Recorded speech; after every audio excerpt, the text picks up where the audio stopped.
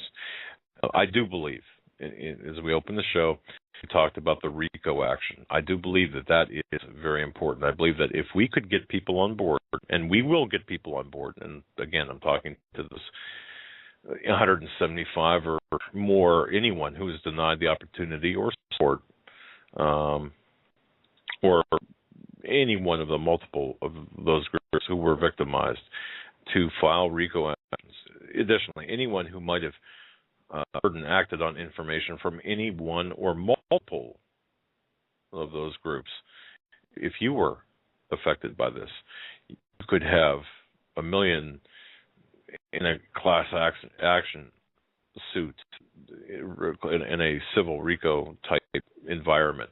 Again, it's so important, folks. Please, it's not difficult.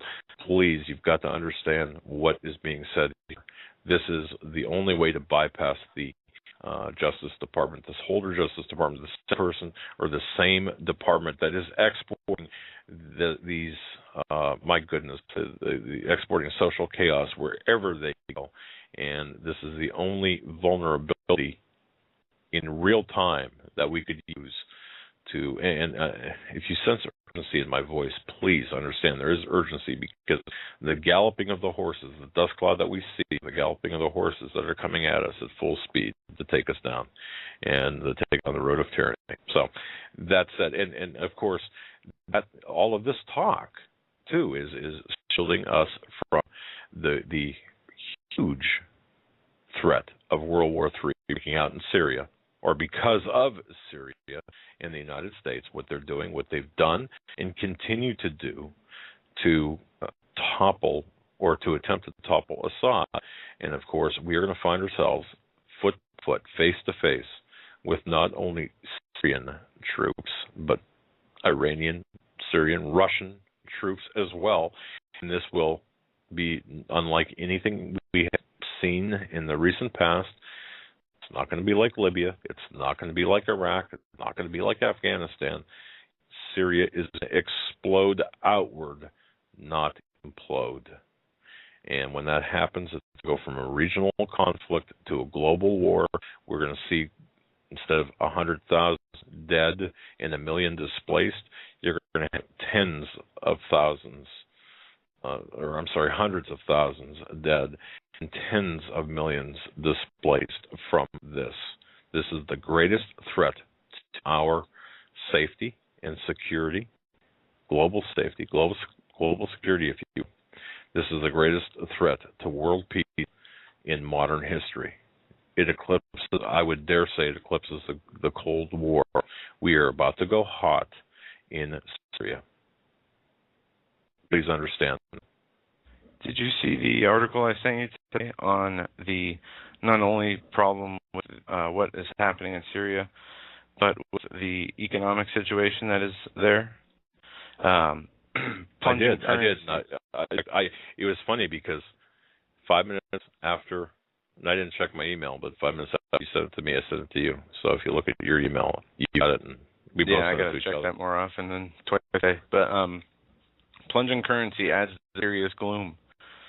After more than 2 years of relentless conflict, Syria's government is deliberately trying to avert a secondary crisis, a sharp decline in the Syrian currency, which is adding to the country as economic woes.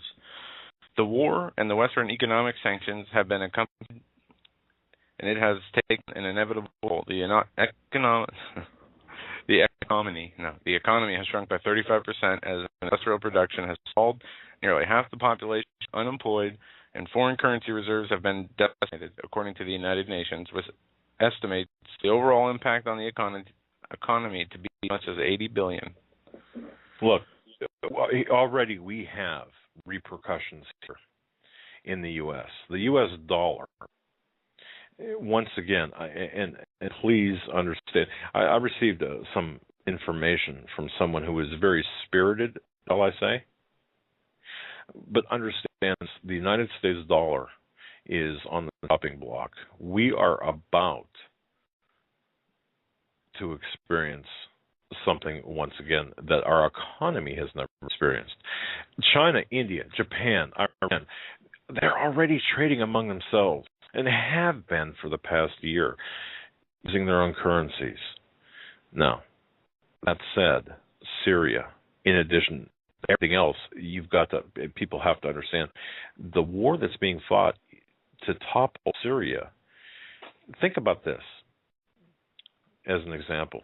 Let's just say that you're going to topple, and pretend you're the bad guy for a moment, and you're going to topple a country. Do you use just your military to do it? Of course not. Look what happened during the Cold War. What happened? How did the United States prevail in part over the Soviet Union? Well, I'll tell you how. Part of it was they cheated. They cheated. Well, of course they cheated. We cheated. We counterfeited their money. We debased their currency. And this is what's going on in Syria. There's a debasement of currency in Syria. But the media won't report this. The media is going to say, well, their dollar is suffering from the ill effects of this or the ill effects from that. No. This is part of a larger operation in order to topple the Assad regime. Now, some of it, of course, is a result of the conflict that Syria has undergone, but the secondary crisis, aside from the military crisis, the secondary crisis is economic. And who do you think is behind that? Do you think it's because the local Damascus Toys R Us and the Damascus Walmart is having a bad quarter? No. It's because of the operations of our government and the globalists, international globalists and bankers, attempting to go after the Syrian money and destroy the Syrian economy.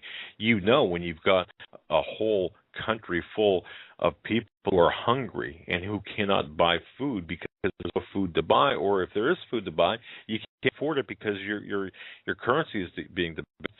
You know that they're going to go after the leadership of the country, and the leadership, of course, is going to be Assad.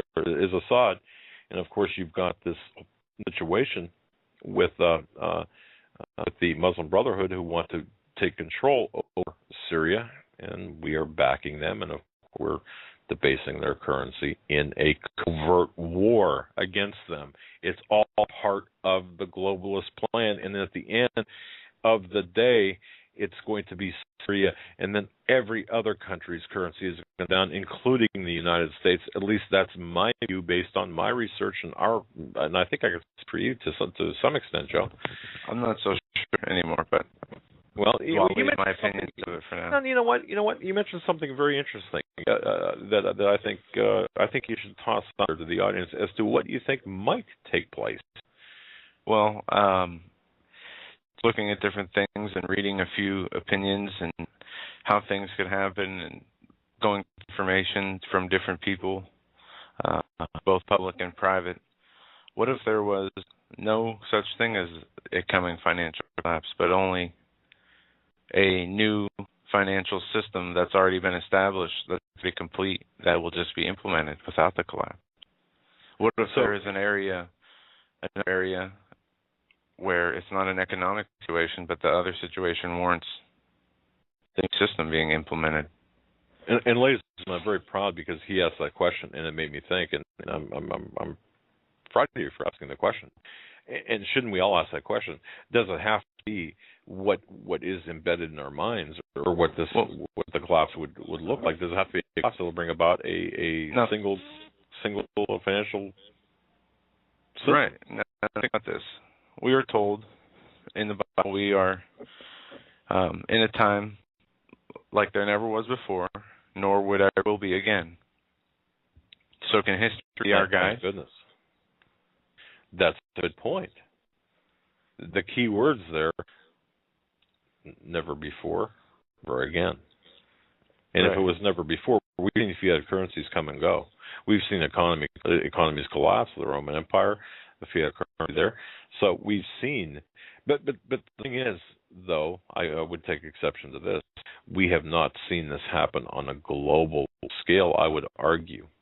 We've seen the countries collapse, their economies collapse, but have we ever seen anything like an economic global meltdown where all the countries, all the fiat currencies... What if there was an event, though? What if there was some, we'll just say an asteroid hit the planet and took out, I don't know, this is no basis in truth. This is a fabricated theory I'm making up as I go along, but just as an example.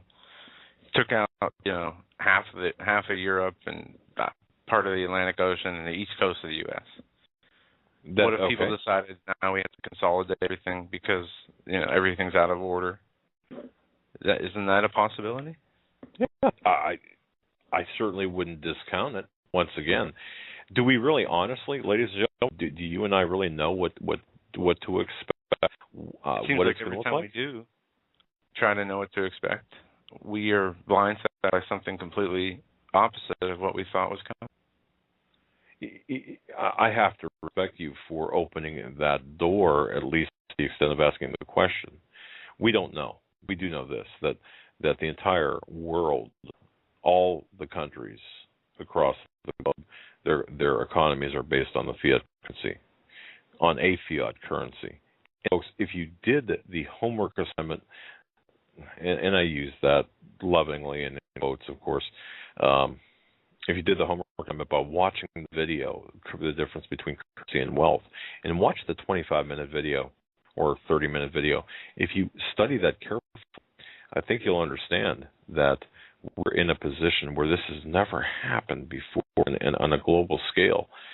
But then again, I understand your point as well about never before and not since. But having said that, even without regard to that, mathematically, our system is it mathematically must collapse. So therefore, we've got to make preparations for it. But we also have to recognize the signs behind it as well, to the best of our ability. But they are attempting, and I say they, talking about the global, they're attempting to create this one world financial system. And the biggest thing standing in the way, and perhaps the only thing, is the United States. It's our currency, our national sovereignty that's standing in the way. Folks, with that, because of the past couple of days, we're going to take your phone calls in the second half of the program. Yeah. So beginning at 9:30 Eastern Time, just line up. The number is 661-244-9839. That's 661-244-9839. We want to hear what's on your mind. Folks, you're listening to the Hagmann and Hagmann Report on this, the 16th day of July 2013. I'm Hagmann. With me in studio, Joe Hagmann. Together, we are the Hagmann and Hagmann Report, presenting news to you in multi-dimensional format. Right back. Welcome back, ladies and gentlemen, to hour number 2 of the Hagmann and Hagmann Report on this Tuesday, July 16th, 2013. I'm your co-host, Joe Hagmann, along with the other co-host, Doug Hagmann, together with the Hagmann and Hagmann report, the only father and son investigator. Wait a second. On video. I take objection to that. The other co-host. Okay, the co-host. My dad. See, it's my dad. It's my pop. No, that's all right. That's between the hours of 11 p.m. until 8 p.m., except for the showtime. You are my co-host, but you aren't my father yet. That's right. It's a job that I have to admit it's trying sometimes to be a. I bet it was, and bet it. No, it is. Those gray hairs that you got on your head. Right. I'm sure a lot of those are my fault, but that's all right. We're past that. Right. Opening up this hour, Detroit police arrest a news photographer and lock her up with suspect. Police in Detroit, Michigan have launched an internal investigation after a Detroit Free Press photographer was detained for filming a group of officers as they arrested a suspect on a public street on Thursday, July 11. Maggie Wright was traveling to an assignment with a newspaper reporter when the pair came upon 8 officers making an arrest. The video, since posted online, shows Wright capturing a pat-down before she is approached by an officer who orders Wright to back up before covering the camera lens and demanding she turn it off. Wright identifies herself as a photographer for the Free Press, to which the officer responds with, "I don't care who you are." He then reaches for the camera, and Wright can be heard asking, "Are you touching me?" Before the images were cut off, witnesses say the two tussled before uniformed officers put Wright in handcuffs for interfering with the arrest. Wright, 37, has accused the police of wrongfully confiscating her iPhone and simply leaving her locked up alone with the suspect she filmed being arrested. She has also asserted that the memory card from her newspaper cell phone camera went missing after the officer wrestled the device away from her, according to the Free Press. Now, I have another clip here in a separate incident. AP scandal forces Department of Justice to change the way it handles journalists. This is a quick clip. Actually, this isn't not a quick clip. This is a 5-minute clip. But I listened to this earlier, and here we go. Just a few short months ago, the Associated Press, a respected journalism outlet that often breaks the news, made the news when word came out that the U.S. Justice Department secretly confiscated 2 months' worth of telephone records from multiple bureaus. Days later, Fox News reporter James Rosen found out that his personal emails had been targeted in an investigation dealing with North Korea. This type of monitoring of the press caused outrage as well as demands for an official investigation. President Obama responded by ordering Attorney General Eric Holder to come up with a report on these cases. Now we finally have a response. The DOJ issued a new set of media guidelines Friday that restricts the agency from labeling a journalist as a criminal co-conspirator while searching for some of their reporting materials. But not all are happy with the outcome of this investigation. To help me dig into the new set of guidelines, I was joined just a short time ago by Jesslyn Radak. She's a National Security and Human Rights Director at the Government Accountability Project, and I began by asking her if this was a new start for the Justice Department. I hope so. I mean, definitely it's a make nice gesture with reporters. I mean, under the old guideline, they could only subpoena a reporter as a very last resort. This doesn't address the fact that they have thrice subpoenaed Jim Risen of the New York Times. These guidelines, like so many things Obama, sound really good in theory, but in practice, that's where the rubber meets the road in terms of actually carrying them out. And one of the things that this report said time and time again is that they will not try journalists as co-conspirators, but they can pursue them in other ways, right? Right. And I mean, that's significant, though, that they can't be charged as co-conspirators because, of course, they should be allowed to engage in ordinary journalistic news gathering and publishing. The problem is that I can see an exception being carved out for a group like WikiLeaks, where the government will make the argument that it's not ordinary journalistic publishing, even though it is. So they also had an interesting provision in there about finding other ways than criminal investigations to deal with leaks, for example, administrative penalties. With that part, I agree with. I mean, it's a good start if that's accurate and they're going to abide by that, but I want to see followed through. Now, one of the things that is another kind of issue that we need to bring up here is the fact that Attorney General Eric Holder was the one who was responsible for signing off on the investigation of Fox News reporter James Rosen. He is the same person that President Obama tapped and tasked in order to look into this kind of investigation into journalists, this kind of warrants taking journalist information. So is there an ethical problem here? Yeah, I mean, I think Holder's... Of course, that wouldn't play all the way through, but it played through the important part. Yeah, and that's a good place to stop because, if I may here, a couple of things. I'm just going to have to listen to every single clip the whole way through every time we upload it to see if it goes through. Well, it was almost as if, well, you almost had that one. But folks, think about this. I guess I'll start it off by saying, it's always a good time to use a taser. Why don't I start off by saying that? I didn't say that. If you watch any television whatsoever, you know that was said by Andrea. Now, she's the attractive single mom and one of the 4 stars on the reality show that's on TLC, the Women of Broward County. That's a show that came out back in 2009. In the trailer that included the teaser quip, the video then cut to those stars tackling suspects, and they slammed people to the knees and punched them in the kidneys and such. They pointing their guns. It was incredible trailer for the TLC program, the Women of Broward County. But here is my point. Where we are now, the action against the journalists, the action against the people, the action in totality is, in my belief, I believe, part of this pulp culture that's always had this big influence on police culture, sometimes reflecting even the prevailing sentiment or even sometimes driving it. Think about this. I think it was in the 70s. How We Got Here. That was the name of a book by conservative pundit David Frum. He said that the decade back in the 70s, or from the 60s, was a parade of renegade cops, skirted the law, but still abided by a very familiar moral code. If you think about the Dirty Harry series, it reflected the prevailing opinion at the time that the bad court decisions and criminal coddling procedures, and think about that, they were preventing the well-meaning cops from getting bad guys. So what happened? Well, think of the case like Dirty Harry.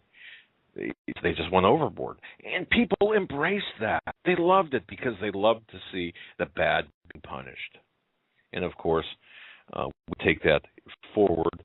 HBO's The Wire.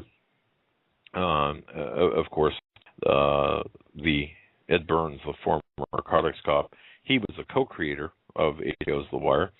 He thinks the influence might have been the other way around than I said. In a 2008 interview, Burns said that the Gene Hackman movie, and folks, you got to remember this one, The French Connection, well, that had a big influence on the culture of drug cops. And after all, isn't the war on drugs, isn't that kind of set the stage for all of the police action that we're seeing right now? I think it is. But in The French Connection, remember Popeye Doyle? He had that very cynical, harsh, rough, law-breaking type drug style that set the tone in how the street narcotics guys worked. Very flippant, very arrogant. Well, what the movie didn't pick up and what you see is all the intense surveillance and hard work that would go into a drug bust back then. I emphasize back then. But they put out the idea of this guy who cracks heads, especially in that one scene where, if you watch the movie, where they went in and shook the bar down. Folks, I think anyone who watched The French Connection will recall that scene. It was very In fact, it became iconic, and I think you probably find it on YouTube. And that's the way the cops were afterward.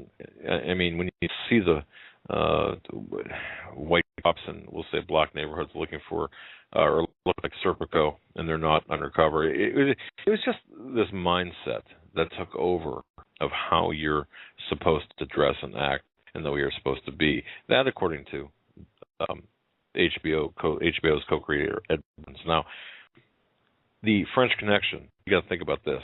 It came out in 1971. Now, the series of botched raids, drug raids, in Collinsville and other areas began in 1973. So, which is pushing which, or which is is the TV culture, the movie culture, the Hollywood culture pushing the social agenda and pushing the social norms? Don't forget, and this is kind of my closing point here, kind of the icing on the cake. Remember the 1980 show Miami Vice? Well, that nurtured the belief that South Florida was just teeming with drug lords armed with more guns than most third world armies. Hill Street Blues, remember that? One of the grittiest, most realistic portrayal of a big city police department yet aired on television. The show cast of its cops in a very sympathetic light, but also took on issues like racism, corruption, and brutality. And then we had, don't forget, the Fox hit Cops, the only reality police show on television for 20 years. America, we watched as patrol officers broke up disputes, domestic disputes, arrested wife beaters in trailer parks, and I'm trying to make any type of disparaging remark about that. Chased petty drug offenders down, darkened out, and such. If you look at what's really taking place, it was the expansion of cable television in the 90s and 2000s. It was that blew out the cop reality genre with the shows that tended to emphasize confrontation and a cause celeb of a culture of police military-style approach, was it not? It was A&E. If you look at it, they broke in first Dallas SWAT, which sent a camera crew with the city's elite paramilitary police unit to document drug raids and various other standoffs. The show's success spawned Detroit SWAT, and that, of course, spawned Kansas City SWAT. And pretty soon you had SWAT everywhere. Court TV then jumped in with Texas and SWAT USA. So what happened next? Of course, the testosterone spike, or infused Spike television TV network. Well, they joined the mix in 2008 with DEA. I could go on and on and on and on. These shows may have had a more sinister entertainment in emphasizing the more aggressive confrontational aspect of police work over community service, hurting people instead of helping people. They may be shifting the profile of the typical young person attracted to police work. But my question is, at the end of the day, what's pushing what? Is it the pop culture of television and Hollywood and movies pushing the reality, or is the reality pushing the pop culture? And I think that's an important question to ask. And I'll close with this. If you look at the various norms associated with police work,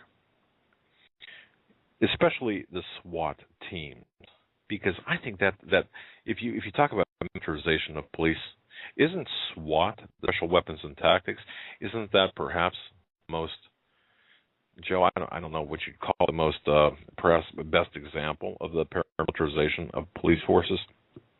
Just a few numbers real quick here. There's a need for SWAT teams, but the way that they're done, I think, what is there, 50? I saw a stat the other day. Let me see if I can pull it up here real quick. I think I know right where it's at. It was something along the lines of 50. Okay, there are over 50,000 SWAT team raids annually in America. Okay. And I'll send you a link to that story. This is a recent story, yes. Okay. Because the approximate number of raids each year by Toledo, Ohio SWAT team. As of 2008, it was 400. So think about that. Compared to the number you gave me. A SWAT team. Yeah, they're here. Okay. The Saloon published a fantastic interview with Radley Balco, an author of the book Rise of the Warrior Corp. The interview focused on the fact that the number of SWAT team raids has soared from a few hundred annually in the 1970s to more than 50,000 a year by the year 2005. To make matters worse, most of these raids are focused on nonviolent crimes. Wow. Radley identifies three main forces behind this disturbing trend. One, the war on drugs, the national overreaction of 9/11, and the creation of the massive funding behind the Department of Homeland Security. Okay. Just to add to what you said, to the unlikely agencies that have SWAT teams, are you for this? Are you sitting down?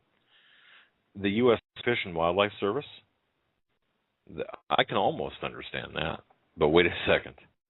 The Consumer Product Safety Commission? NASA? They've got a SWAT team? Did you know that? I'm serious. I am serious as a heart attack. NASA has a SWAT team. The Department of Education has a SWAT team. Department of Health and Human Services, I'm not making this up. U.S. National Park Service, Food and Drug Administration. The value, by the way, of surplus military gear received by, I'll just say Johnston, Rhode Island, from the Pentagon in 2010 through 2011. You want to take a stab, Johnston, Rhode Island. Not think about Rhode Island. Think about how small Rhode Island is in the suburb of Johnston. Am I going to guess that for how many SWAT team raids? Okay. No. The value of the surplus military gear that this little town, this little city in Johnston, Rhode Island, got from the Pentagon in 1 year from 2010 to 2011. Okay, the question is $12 million. You're a little high. $4.1 million. Okay, well, we know that Pentagon Program 1033, and I have the paper here somewhere. This is the program that gives the local and state police the resources or the extra military gear, whatever you want to call it, the money to obtain or the actual equipment itself. It's Pentagon Program 1033. I have the paper handy. Folks, you should see Joe. I have a file cabinet. I bring a file cabinet with me every day. I really do. I have PDF, government documents, plans, executive orders, and then my computer, books, notebooks. It's ridiculous. It's like moving your office every day to come to work. See, we have an empty file cabinet next to his desk, and the drawers are empty. I work at home now too. Well, I know. You know what? I should give you the briefcase there. That would probably help. But anyway, well, you've got a case.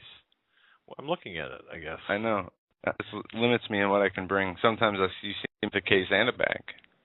Maybe we should get one of those, what do you call it, the appliance movers, with the straps on them. But anyway. One of these days, I want to see you pack up your stuff and come over to my place to do the show from, and we'll see how that goes. That would be fun. Well, I got to tell you, you remember how we traveled to and from New York City for 18 months, and I would actually have the back of the van loaded with files, anything that I could possibly think of that I would need from my office. So I would really move my office. And I always think, too, what would happen if, we flipped over on the high? Because there would be papers everywhere. But anyway, let's get on with the news because we got a lot of important things to cover. 6 minutes, so we're going to take our first phone call. But That's right. Privacy groups led by the EFF sued to stop NSA and FBI electronic surveillance. The Coalition of Civil Rights Advocates and church leaders is the latest lawsuit to challenge the federal government over NSA files. That is one piece of news that we can get into a little bit more later. Also, 74% of small businesses will fire workers or cut out Obamacare. Of course. Despite the administration's controversial decision to delay forcing companies to join Obamacare for a year, 3/4 of all businesses are still making plans to duck the costly law by firing workers, reduce hours of full-time staff, or shift many part-time or to part-time, according to a spring survey released by the U.S. Chamber of Commerce. At the same time this report is going on, we have Carney saying Obamacare reduction of full-time employment is belied the facts. The White House. That's just the Carney's just. You've got to wonder if Carney believes what he's saying by himself. Right. Yeah. The White House press secretary on Tuesday dismissed the reports that some employers were hiring more part-time employees because of the president's signature health care law. The data reflects that there is not support for the proposition that businesses are not hiring full-time employees because of the Affordable Health Care Act, Carney told reporters. Well, that may be true, but they're certainly firing them or cutting their hours, Mr. Carney. Well, I received, and this is off script here, but I think it's important enough to kind of put it on the script. I received some information here, and let me see if I can find. While I'm thinking of it, thank you, Cindy. Cindy, thank you for sending this in. From the Virginia Gazette, those of you who may be planning to travel next weekend in the Richmond, Virginia, Interstate 64 is going to be shut down from Bottoms Bridge, Richmond to Croker, Norge on July 21st. You want to know why? For a test of the I-64 emergency lane reversal plan, okay, the partial lane reversal exercise, will close the highway. It's going to be a huge stretch of highway, by the way. And we were just on 64 earlier, or last month, I guess it was. I've got to tell you, it's a parking lot at times around Richmond, but nonetheless, the reason for this is an exercise for Virginia Emergency Virginia Emergency Management. It is to test the hurricane evacuation plan. Have we ever seen this happen before? Have we ever seen stretches of busy Shake interstate? it out. Not busy interstate, but the earthquake drills in the New Madrid area, 2 years in a row they had. They had the big shakeout where, schools from all different states were coming together at the same time to simulate, I think it was a 7.2. Even the one in Mexico, they did a drill that actually had an earthquake when they were doing the drill. Okay. But I understand what you're saying. I don't know about the that just struck me as being highways. odd. But yes, there's a National Preparedness Plan initiative that has many agencies underneath it working toward a goal to secure critical infrastructure. And you'll have to read the DOE's critical infrastructure PDF to understand what they consider critical infrastructure. Right. But yes, there are actually in my file cabinet, my mobile government PDF lab, I have the National Preparedness documents that use Presidential Directive 7 and Presidential Directive 8 as the foundation for what they're doing and that they're allowed to do. So the PPD, and I have those here also. Yes. Okay. So Presidential Directive 7. Okay. Official or critical infrastructure identification, prioritization, and protection. You have also the Executive Order, National Defense Resource Preparedness. This is part of the National Defense Resource Preparedness Act. You also have an Executive Order 1921, fixing emergency preparedness assignments to organizational and functional changes in federal departments and agencies from June 11, 1976. Okay. Well, the reason I mentioned that, I mentioned that because I found it in looking for this. I thought this segues from your mention about Carney, being nonplussed about the numbers with respect to the job losses because of Obamacare or the Affordable Health Care Act. What I was looking for was this by Suzanne Posel. Now, we had Suzanne Posel on air last week, but and folks, in case you don't recall who that is, or perhaps you don't remember her website, it is Occupy Corporatism. Yes. Okay? Well, get this. Obama signed an executive order, I think on the 15th, 14th, maybe? I'm not exactly certain. Are you talking about the AIDS test? Yes. Okay. I haven't read that. I saw that, but I'm not sure how true. Is it really calling for every American to be tested for AIDS? Now Suzanne Posel's headline reads, Obama executive order, all Americans must get tested for HIV/AIDS. Okay, I looked at the executive order, and by the way, this order was signed on July 5th, or at least released on July 15th, which was yesterday. Yeah, and now, okay. No, jumping in here. Okay, go ahead. I've been tested before, and I obviously don't have it, so am I exempt from any future testing? Well, I read the executive order. What's the purpose behind this? Accelerating improvements in HIV prevention and care in the United States. The HIV Care Continuum Initiative. That's the HIV. Actually, the executive order is called HIV Care Continuum Initiative. Okay. Well, let me say this. The reason why I was tested, it was a voluntary thing. When I was in trouble, I've mentioned I've been to jail before. When I was in trouble, after I got out of jail, I was put into a halfway house, and they had the voluntary test. You had somebody come in once a month to give you instructions on different things, and I volunteered to take it, so that's why. Nothing crazy. Oh, that's not crazy? Not with some stories and things I've seen. That's crazy. Okay. Anyway, no, the executive order, the HIV Care Continuum Initiative, is signed by Obama on the 15th. I read this a couple of different times. Is this mandatory? Well, it says it is voluntary, except when it's not. You see, what they're going to do is they're going to make the implementation of the Affordable Health Care Act, they're going to use that as the vehicle for the voluntary HIV testing. But see, here's the part that I could read it, but it wouldn't make sense, except to say, if you want an insurance carrier to cover you, the federal government is going to require that insurance carrier to test you for HIV, the HIV virus. And somebody in chat makes a point and says they will say everyone has AIDS and tag you with an RFID chip. Or what if they, hold the results to your head to get insurance for things or get money out of your pockets to say you need additional thing. But yeah, these are all theories and taking it out of context. But yes, this is an invasion of privacy.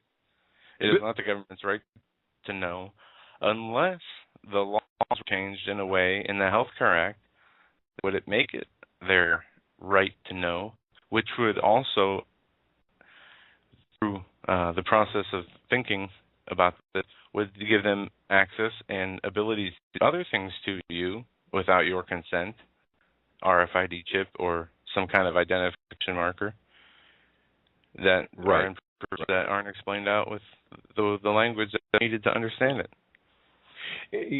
I think back, and I don't want to. I think back, and I don't want to be gross when I say this, but for people that know me, when I was in the when I was a first responder, before they were called first responders, I mean, I got blood in my eyes, in my mouth, other people's blood, that is, in my my nose, anywhere you can think of, and of course that was before AIDS and HIV. That was in the 70s, before it became well known. But this particular, there's a reason why I mentioned it, and I'm not sure why now, but this particular executive order here creates this working group, co-chaired by the director of the Office of National AIDS Policy and the Secretary of Health and Human Services, or their designate. Now, here is part of this working group. Listen to who's part of this working group, this membership, if you will. The Department of Justice. What do they have to do with anything? The Department of Labor. I can kind of see that. Department of Health and Human Services. But HUD, the Department of Housing and Urban Development, the Department of Veterans Affairs, the Office of Management and Budget. Oh, and the DOD. And here's the kicker. Any other agency as designated by the co-chairs. So DHS, FBI, CIA, NBC, CBS, MSNBC, whatever. It doesn't matter. I'm just not. I'm of course, but this is a very important and a very significant step here. Yeah, we're going to go to the phones now, but keep in mind too, it also could be a way to gather DNA. Absolutely. All right. With that, we're going to go to area code 410 in the chat room, known as Moving Forward. You're on with the Hagmann and Hagmann Report. What's on your mind tonight? Thanks for letting me thanks for taking the call, Hagmann Jr. and Senior. My first time calling into the show.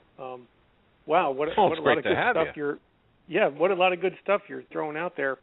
And I want to say that I've been listening to this show for the last few months and been learning a lot. Learning a lot. You guys are great, and Well, thank you so much.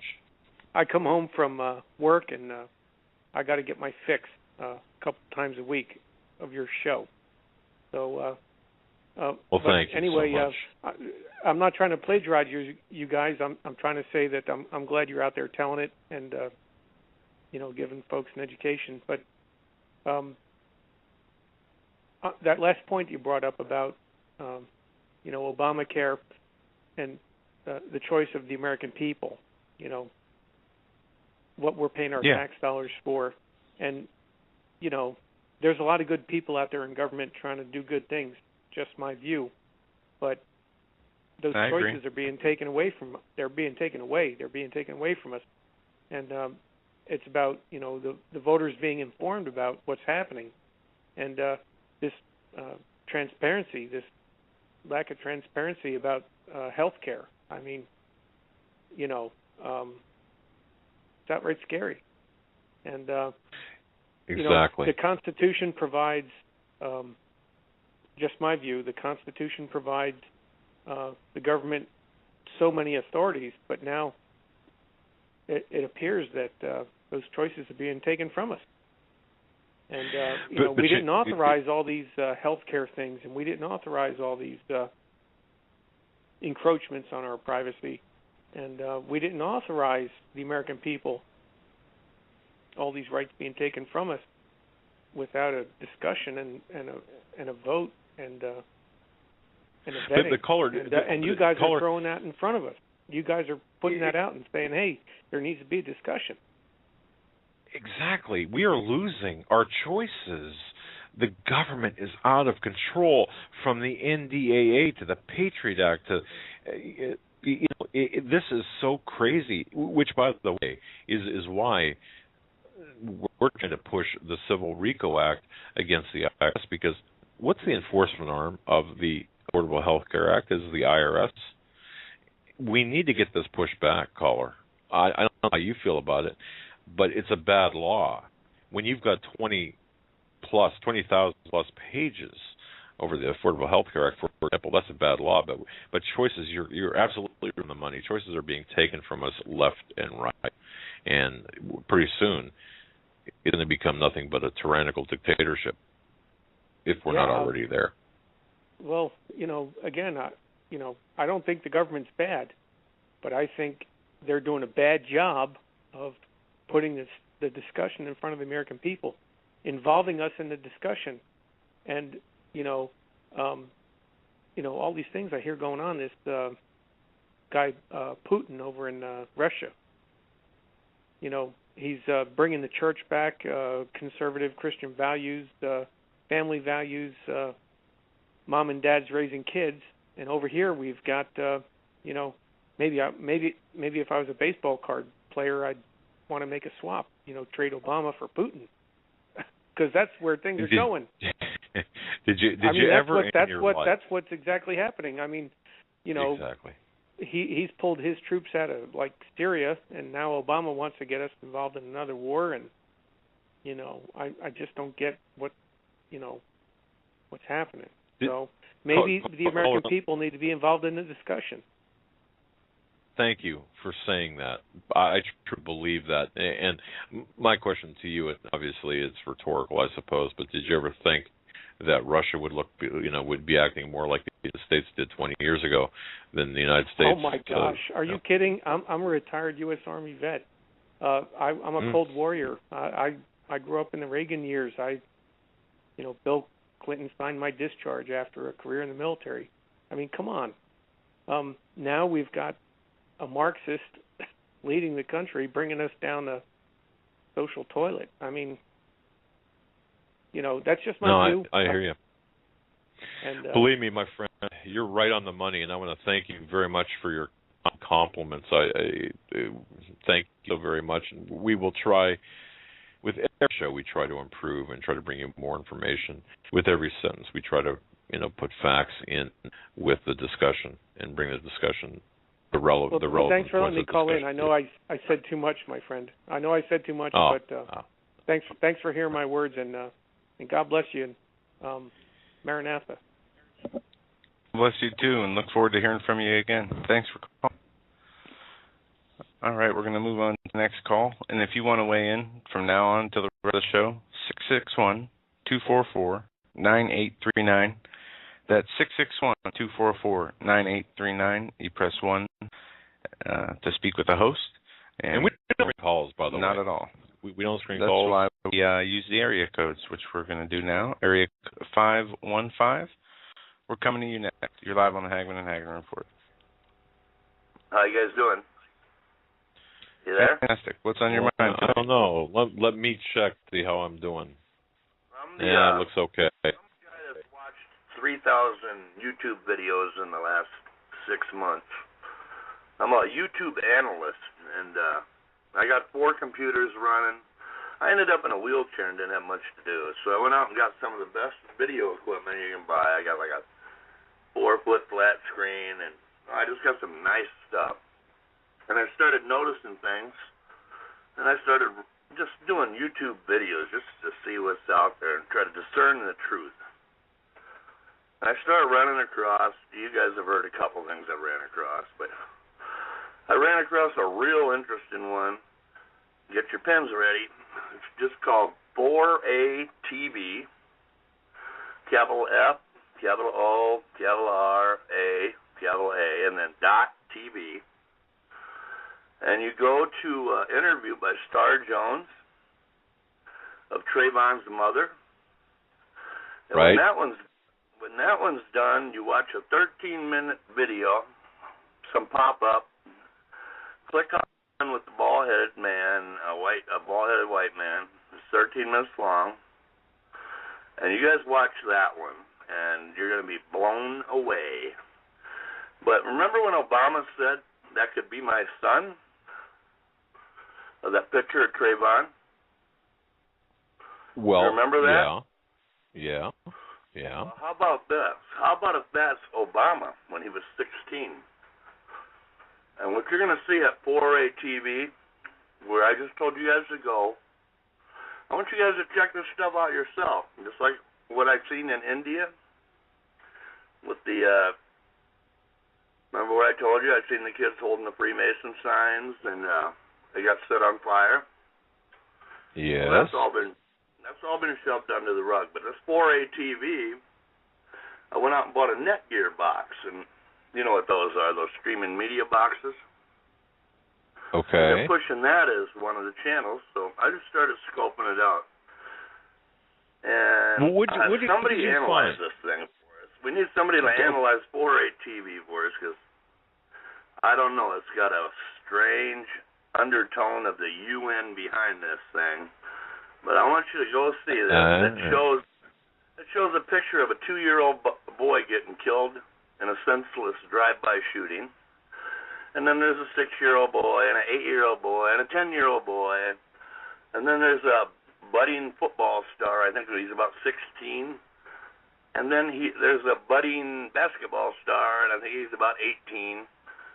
And he looks a lot like Trayvon Martin. But all these guys have one thing in common. And I want your listeners, and I want you guys, and your son, he's wise. He's on the ball here on this stuff. I want you guys to just go there and see what you think. I'm not going to say who it is, but it's going to blow you away. All right. You guys are doing a good job, man. I've been looking for a station that's got the truth to it. And the one I can only find is you guys. The rest are all owned by the evil competition. You know what I mean? They're pushing the evil to everyone, and you guys are the only ones I can find with the truth. And I've listened to hundreds of them. That's all we care about. Look, all we think about is the truth, caller. I'll let you go. I got somebody beating on the door. All right, buddy. Okay. Take care, my friend. Thanks for the call, and we'll look into that. It's interesting because, Joe, callers do call in with different websites, different ideas, and say, hey, take a look at this and take a look at that. In fact, one of the I'll just tell you this. One article, one piece of information that about Obama that I know was acted upon by the Cold Posse came to us in a call very similar to that. And that's all I'll say. We can move on. We'll move on to caller area code 304. We're coming to you. You're live on the Hagmann and Hagmann Report. Good evening, gentlemen. Hello there, and we're here, and we're ready to hear what you've got to say. Well, I'm just I have lost my iPhone here recently, and I had a little bit of time during the day today, and I was listening to I listened to Laura Ingraham first, and I listened to Rush Limbaugh, and then later on in the afternoon it was I like him. I don't listen to Sean Hannity here at all, but the whole thing today was all about the Trayvon. I mean, it just kills me. These people, it just never ends. It's one right after another. And Mark Levin, at least he was talking about something. You know, he was talking about what was going on with the legislation and everything. But man, it just kills you. And like your last caller and other callers. Let me ask you a question, caller. Why do you think that is? Because you obviously listen to a lot of talk. Why do you think everybody, from Laura Ingraham to Rush to whoever, is talking about Trayvon Martin? Now, this is not a trick question. I'm just trying to get your viewpoint. What's the attraction there? What's the reason for that? It's the big media story. I guess everybody wants to be on board with it. I'm sick of hearing it already, and I know there's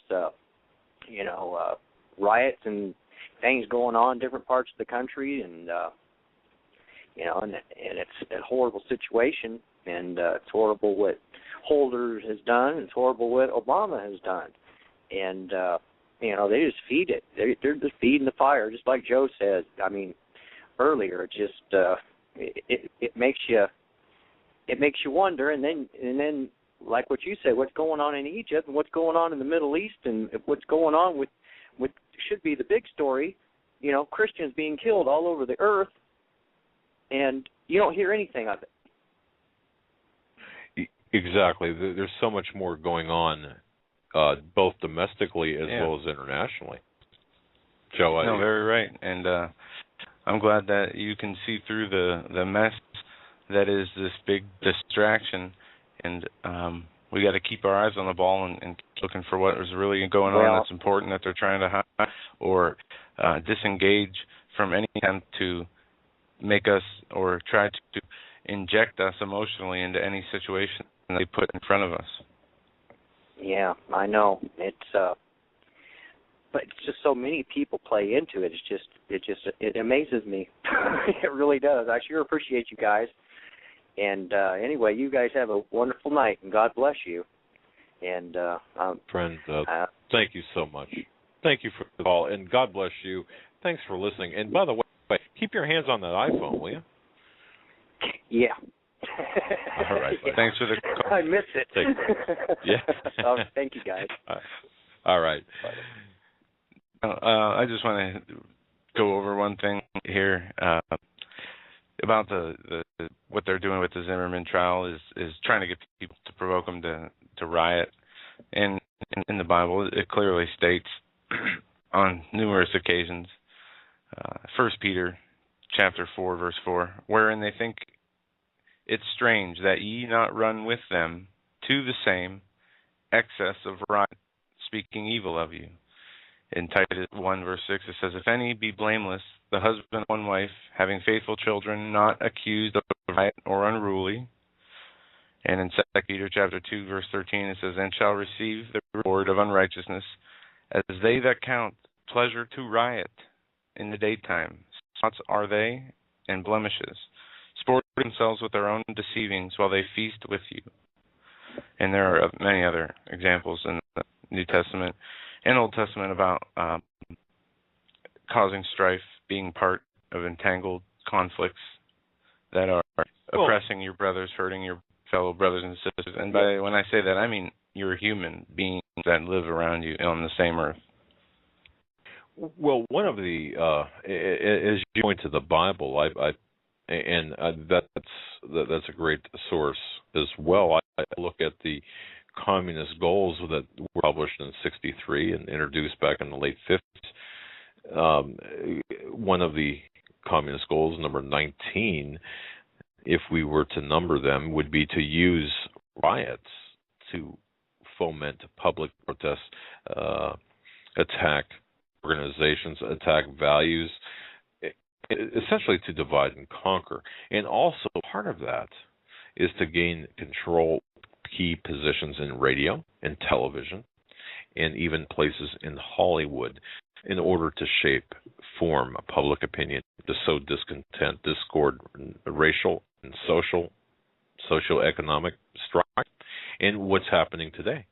This is all of it. So from the Bible to the communist goals of 50s and as we see it playing out today. This is also one other goal is to create the impression that violence and insurrection are legitimate. They're legitimate aspects of the American tradition. They're not. And doesn't that also tear down part of the Judeo-Christian aspect of our culture? Yes, it does. And by engaging that, it takes you out of the covering of the Lord's protection, engaging in that conduct. I mean, they are really working as hard as they can. And you can believe me if you want to, or you don't have to if you don't want to.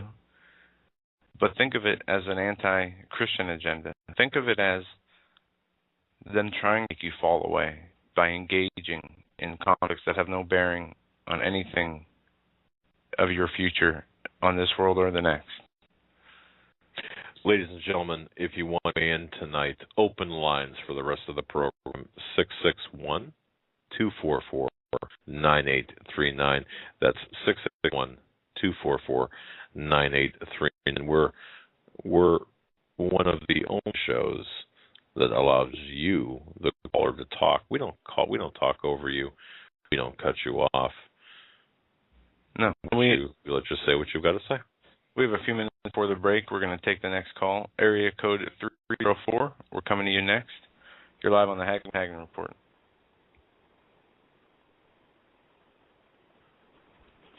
You can hear you breathing. 304. We know you're there. All right. We saw what we know what you've done. We saw what you did. Area code 405. We got 6 minutes, 5 minutes. You can take us out this hour. Yeah, hi. Good evening. I'm talking. Hi. I love you guys. You guys are like the best. Oh my God. I'm kind of like that guy in the wheelchair, but I mean, I have a painful leg. They want to give me a new knee and hip, and I'm like, I don't know. I'm losing weight to get, but you guys are so on the money. Well, he was just saying about trying to make us fall away. Oh my God, you know, that's so true. I was just reading about how they're preparing for that star coming in or whatever, and the Lord telling people, you know, it's like the destroyer. It's like in the days of Moses when it passed over. You have to be under the protection of the Lord, and they are working so hard to get us out of that. And how true is that? Yeah, right. And the few things you were talking about Well, he was. Oh God, you just keep bringing up things that are so on the money. You were talking about that. Do we have to take that test? Do we have to take that HIV test? Well, do we have to? To answer your question, the executive order is going to compel the insurance companies who are offering the various programs of the Affordable Health Care Act. There is a date certain or date specified in the executive order. I believe it's 2014, a certain date in 2014. I've got to go back to it again, but I'm not certain if it's going to be an actual requirement if you already are covered under insurance. I don't know to be. I'm not sure if anyone knows at this point. Your son was saying first thing I thought was they want DNA for their RFID chips. Your son mentioned that. I mean, you guys would just go on the ball. It could be that. And then I heard this soldier on a YouTube program. She was agitated, and she was saying that she was in her Bible for a couple of days, and she had to say something. Her buddies were practicing drills for they were going to try and put up roadblocks October 8th and force vaccinations on people. Who knows, they're going to have, one of those flus out or something. But, lab H5 and 7 or whatever the heck they are, one of them is going to be pretty rampant, and they're going to try and force vaccines, and then they're going to clamp a bracelet on you to put an RFID chip in your wrist. And Caller, let me ask you a question. Maybe you know the answer to this question. Wasn't there a movie? I think it was based in London, England, or it was a British film, I believe, that the same scenario you're talking about a pandemic, where they were vaccinations and then putting some sort of marker, whether it was a bracelet or something on your arm. I can't remember, but it rings a bell. Anyway. Wow. Well, yeah, I don't watch movies that much, but I mean, I try to stay away from TV. You know how that is. But absolutely. Yep. You were saying something about it might be something for futuristic kind of, where they have, where they feel they have permission to do something, force something on people, and that's what that made me think of. But I don't know. And then she was very young, and a couple of days later, I heard a report about there was some soldiers. She said she was risking her life, and I don't know. There was some young soldiers fighting a guy and a girl, and they shot each other or something in California. I don't know where she was from. But I mean, where you were saying they were trying to force it, where they might be trying to force something else on somebody later. And okay, so that really kind of rung a bell with me. But the other thing you were talking about, that Trayvon, and my daughter just came in, and they're always making fun of me for watching YouTube, But that's pretty. I sort through, and I'm pretty particular, and I make sure everything's matching up with a few other things. People are credible, like yourself. I used to do Coast to Coast, but I like. Steve Quayle says, or there was someone who said that, they just got too much ghosts and, alien stuff on there. Yeah. Well, caller, we've got 40 seconds left at the top of the hour. Let me ask you a real quick question here. In a nutshell, how do you feel about everything you see happening? It's happening so fast. I mean, how does that? Go ahead. I am kind of a cripple on I'm a widow, and I'm on support, and of course it's not the churches like it was meant to be to begin with, and it scares the living daylights out of me. I just, if the Lord didn't keep coming to me and confirming that He's coming soon and that He never leaves us or forsakes us, I would definitely be probably needing diapers or something, Wow. No. Caller, we are with you. you're part of our extended family, and you have a seat at the table here with us every night. I hear your frustrations all the time, and I just keep praying.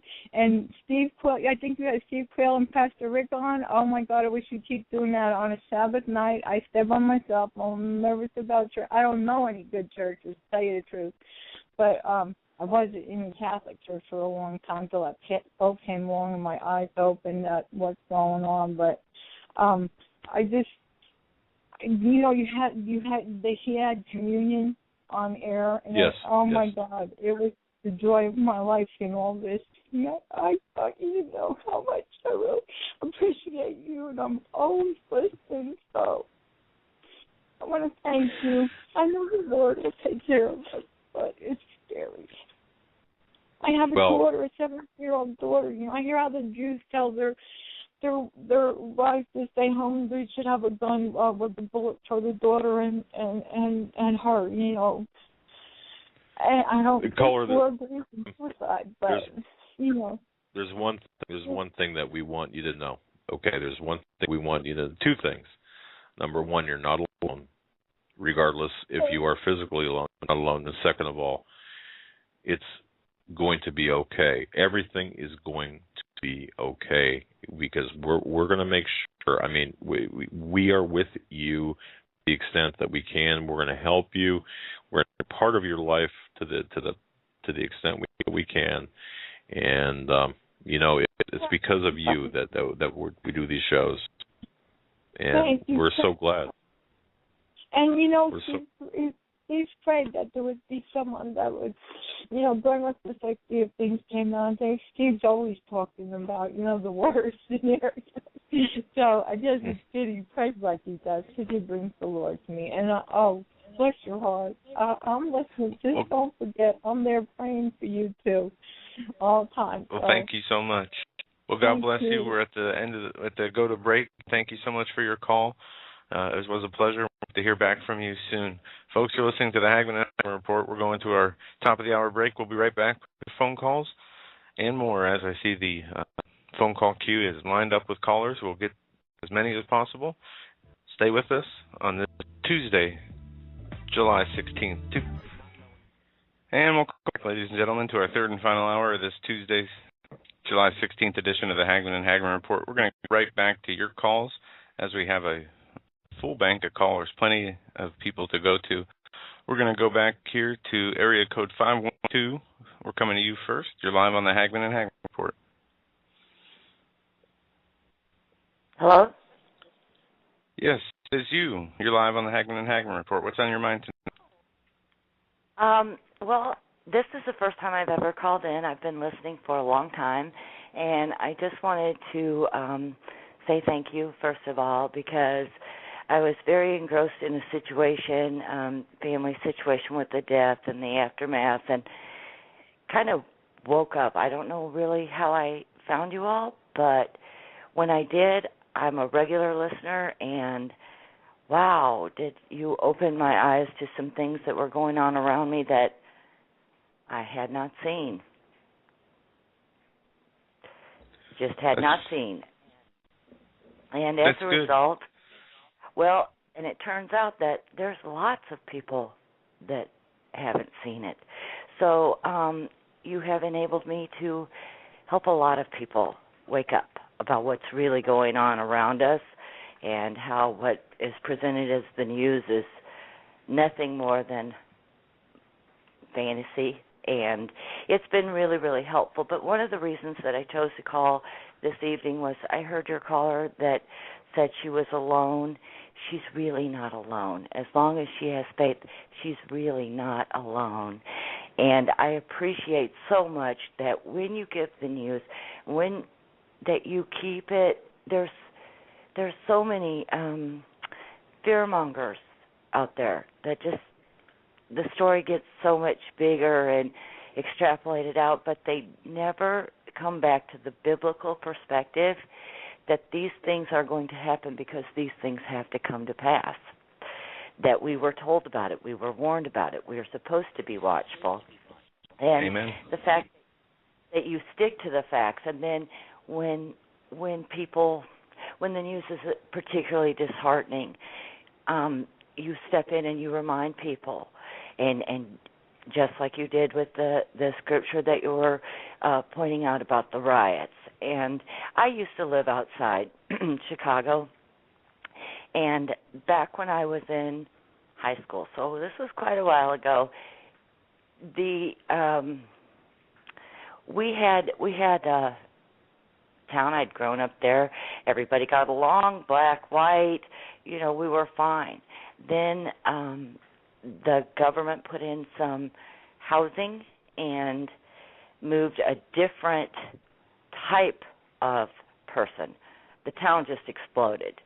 Our chief of police ended up with, he got hit in the head with a brick, had to have 220 stitches in his head. There was no respect for the police. It was just out of control. That was years ago. And in this gun debate and all of the, and people are saying, oh, guns are unsafe, and I'm thinking, what is wrong with these people? How would you like to be a single mother living in Chicago and you don't have a gun to protect yourself or your children? Do we not think about, I live in a safe neighborhood, but not everybody does, and it's only safe for the meantime,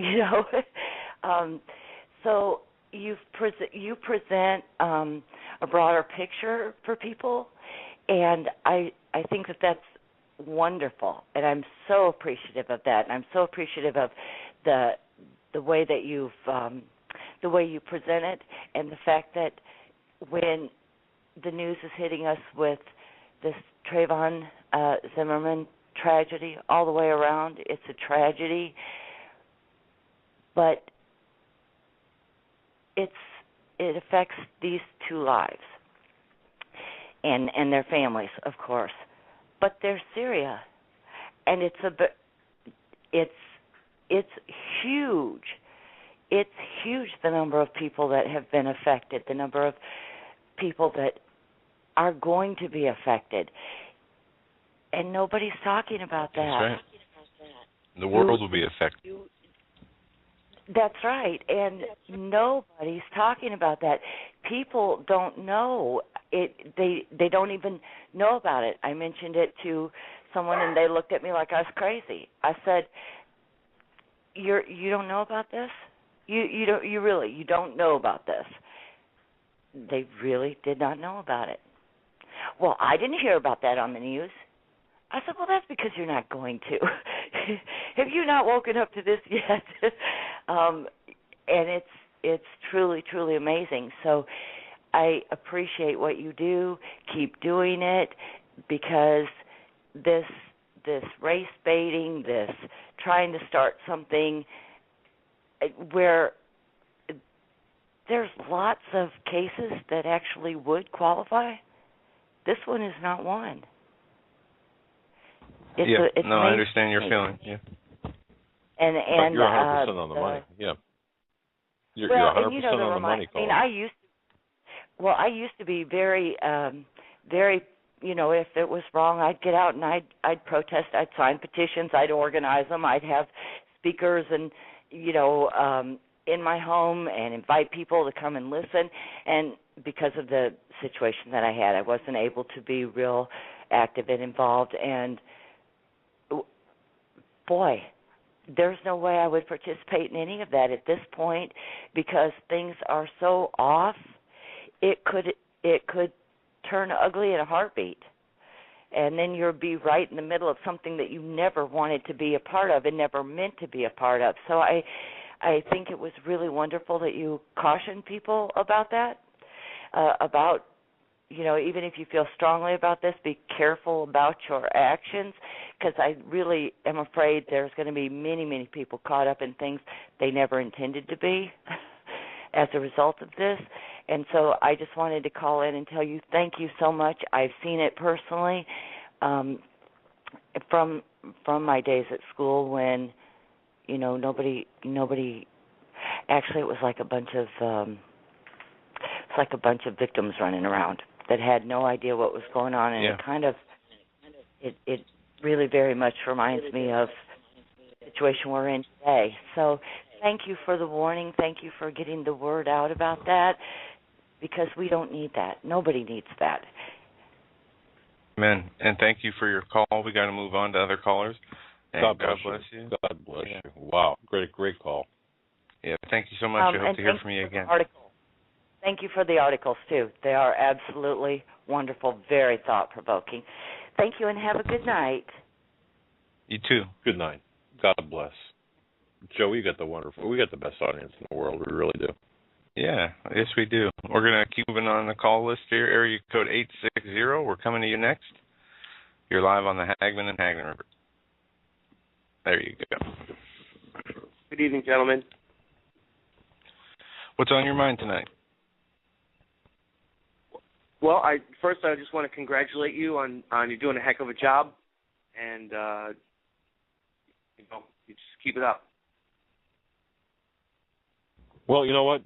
What we try to do, caller, is we just try to do a show, present the truth, present the facts without any hype, without any bluster, without the sky is falling approach, and I think that's really important.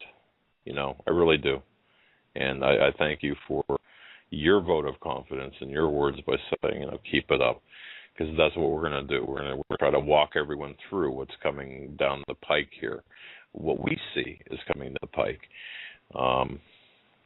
But I want to thank you for your kind words. Is there anything in particular that you want to speak at or speak about? Yes. I am just flabbergasted by the demagoguery, the race baiting, the incitement to violence, the incitement to riot, the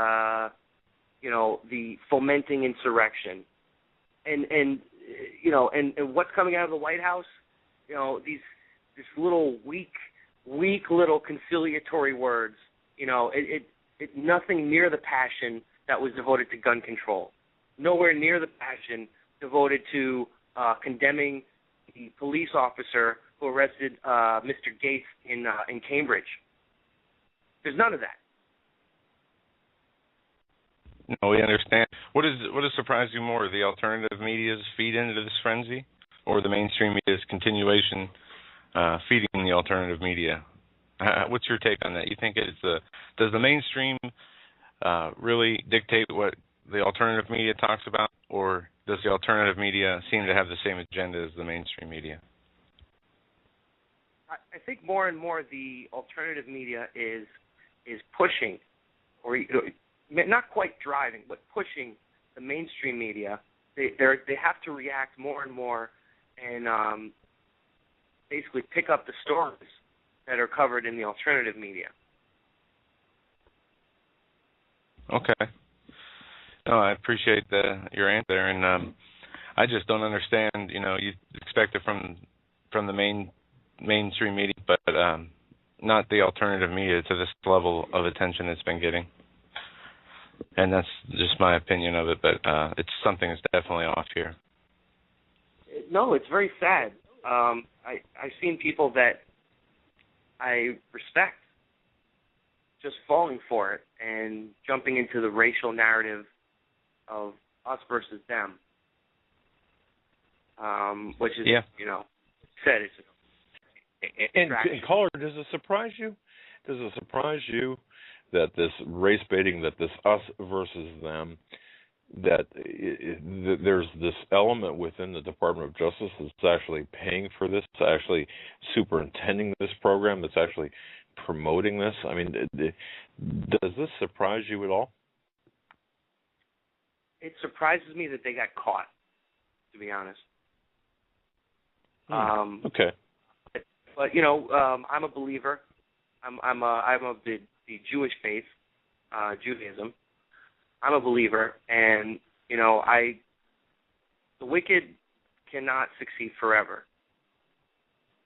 The schemes are foiled.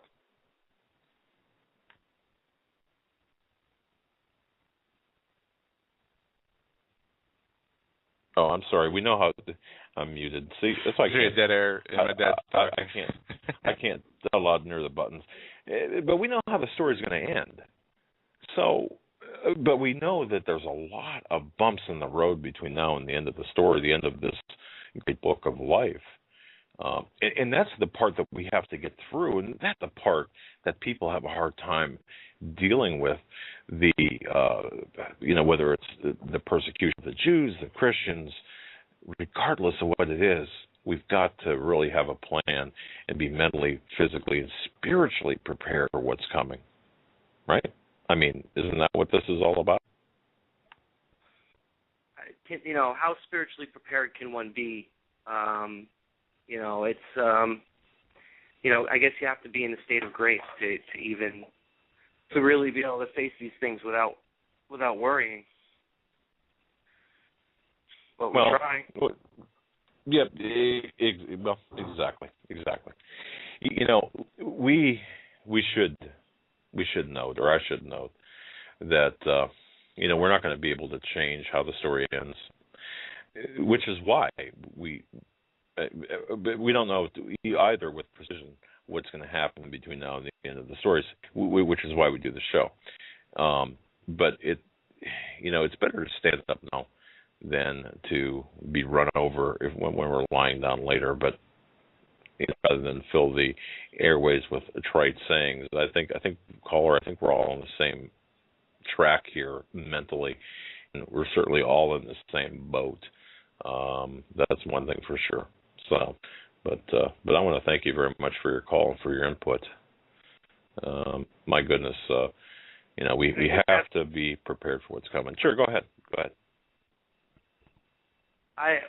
What's appearing to me, and I could be biased, by my ethnic background, my religious background, but what I see with this riot for Trayvon situation here, it looks like crystal knocked.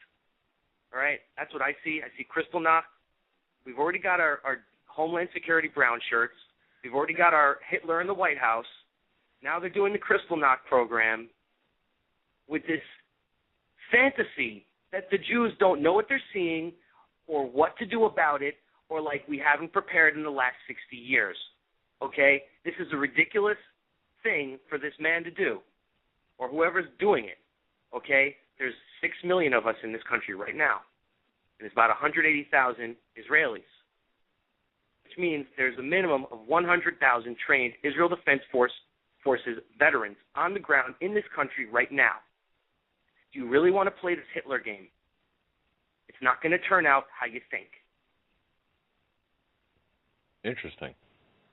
It's not going to turn out how we think. All right. I want to thank you for your call. We got a bunch of other callers to get to, and it's great to hear from you, and hope you call back again soon. Very interesting call. Thank you for that. God and shalom, by the way. Moving right along here, we're going to go to area code 856. We're coming to you. You're on the Hagmann and Hagmann Report. Hello, is that me? That is you. What's on your mind tonight, caller? Hey, man. Yeah, thanks for taking my call. This is my first time calling in, and I just want to say when I heard that story, or that executive order for mandatory HIV and what have you. Caller, are you calling from a cell phone, or you were cutting out there? Okay. Oh, sorry about that. You were cutting out every word. Okay, I'll try to get a spot of better. This in the interim here, this reminds me. One of my guilty pleasures used to be watching Married with Children, and some of the early episodes, if you've ever seen that show, when Fox first came on the air, they would take their family Fox viewing positions. One would hold a piece of foil, another would hold a wire, one would touch a lamp while touching the television. And that's the way I feel our cell phone technology has evolved to of late. But go ahead, caller. Me? Yeah, it's not getting any better. Sorry about the bad reception. Okay. All right, I'll try. Loose if you.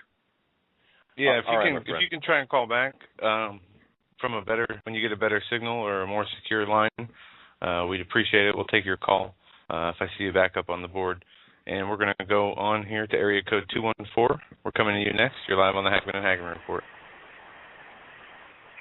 Hey, can you hear me? Loud and clear. What's on your mind tonight? Hey, finally got in. I just want to tell you about something I saw. I guess it was last summer.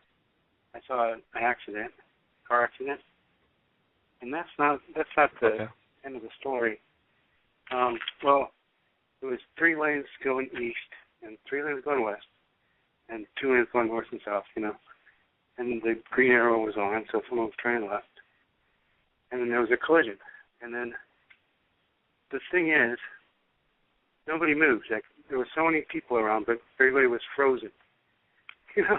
And that's what I want to tell you about. Okay. And I just drove across to the other end of this intersection to see if I could help the people, because the car looked like it was full of smoke, but it was the dust from the airbags, And they started getting out of the car, and everybody was okay. But still, I looked around and nobody was moving. Everybody was just frozen. And I thought, that is such a, not sure what the word is, allegory or... well, it's like a metaphor. Metaphor of what's going to happen.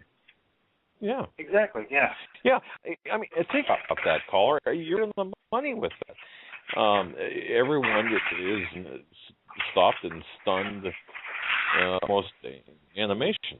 And it's you're right on the money with it. You're going to have people involved.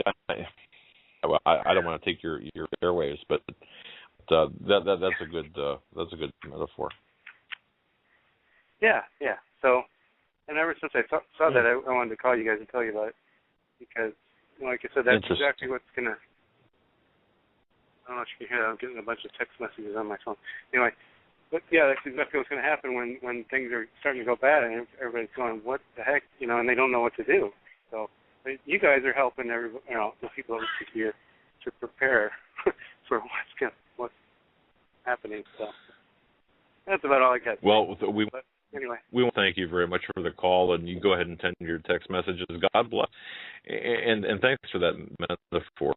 And I want to say this to add to what the caller said, Joe.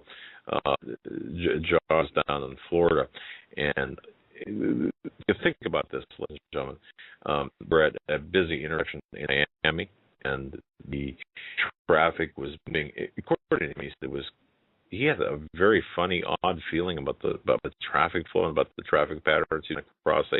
There were 3 lanes in each direction, but there was a walkway actually or a pedestrian walk.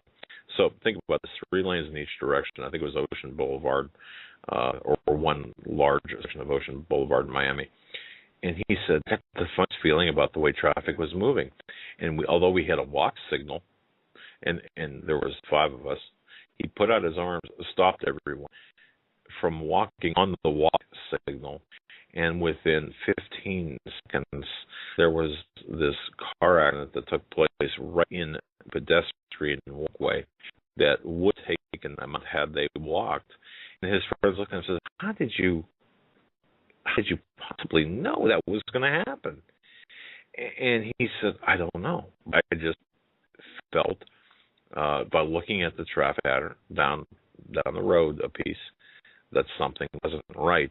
And combined with that last caller, are we not at that particular area? Are we not seeing that really funky kind of traffic pattern? And combined with what the caller just stated, will we not perhaps see an accident? And then, of course, so I'm getting reports that your voice is choppy, so we'll take this next call, drop off, pick back up, drop off, and jump back on your end. All right. Why don't you give out the number again, too? We got a full bank of callers, actually, so we're just going to keep on moving. Area code 407. We're coming to you next. You're live on the Hagmann and Hagmann Report. Hi, how are you doing? Fantastic. Hello? What's on your mind tonight? I just wanted to share with you who Obama really is. His real name is Barry Allen. He's the son of Thomas Beecham Owens of Clewiston, Florida. And how do we know this? Because he's my half-brother. Oh, this is going to be interesting.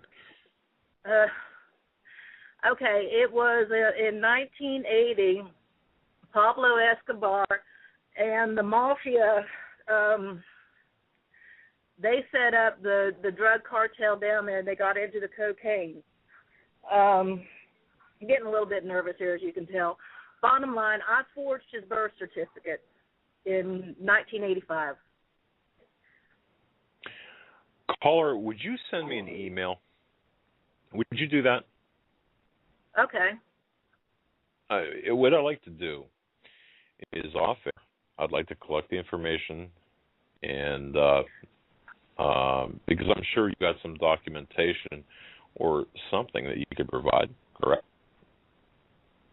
Well, actually what I do have is a sheriff's report from August 16 of 1990.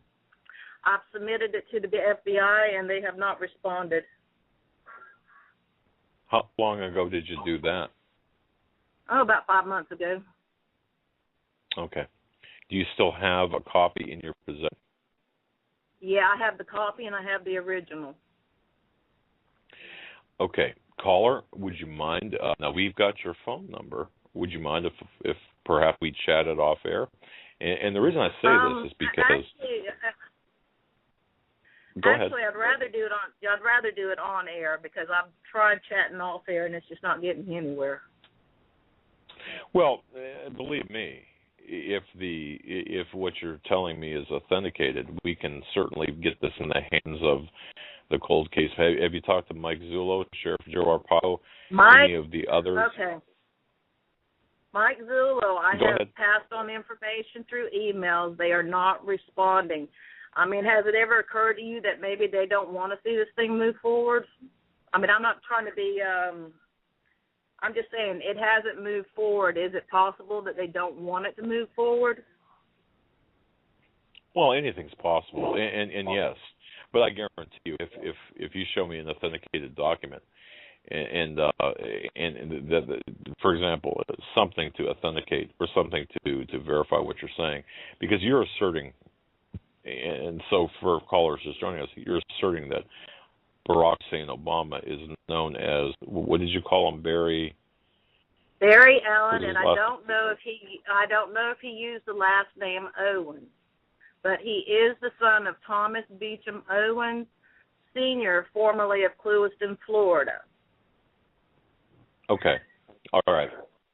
Well, what we can do, what I'd like you to do is I'd like you to send me an email, and my email is on the left-hand side of the page.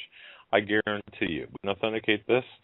I can promise you that you can hold me accountable on air. Okay, I'm going to interrupt you. I know I'm being rude. I'm going to interrupt you. The only way to authenticate it is through blood testing.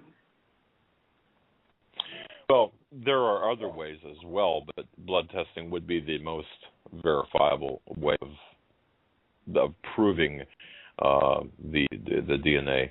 But having said that, caller, please send me the documentation via email.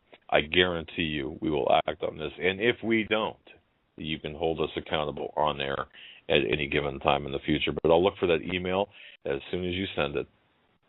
Caller, I want to thank you for that information. Interesting call. Don't get calls like that too often. And we're going to move right along. Area code 910. We're coming to you next. You're live on the Hagmann and Hagmann Report. What is on your mind tonight? Well, Doug and Joe, I really appreciate your show, and appreciate you taking my call this evening. Well, we appreciate your call. Looking at wondering how this president is going to handle his Cuban Missile Crisis. Interesting question. Panamanians holding the Korean ship that tried to smuggle those weapon systems through the Panama Canal. I think it was yesterday that they actually caught it. Interesting. And how many people are even aware of that? of that? Well, once I found it on the internet, I made sure that I watched the evening news, the world news on one of the major channels tonight, and the mainstream channels, and saw that they did actually touch on it. That there was the Panamanians looked at it and said, "Well, this ship, we think it might be smuggling drugs," and they decided to look into it, and they actually found looked like surface-to-air missile systems hidden down underneath the load of sugar. And for people that don't know what this caller is referring to, the North Korean ship was seized by Panamanian authorities.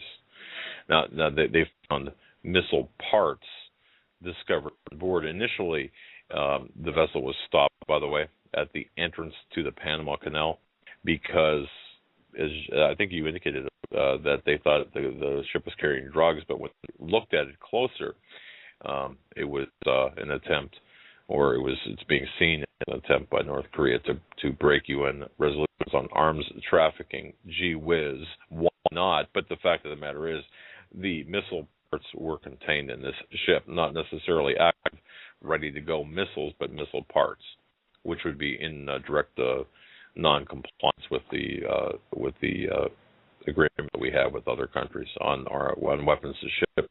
And this is being reported, folks, by BBC Latin America as well as CBS and all of the major networks. Or anything else?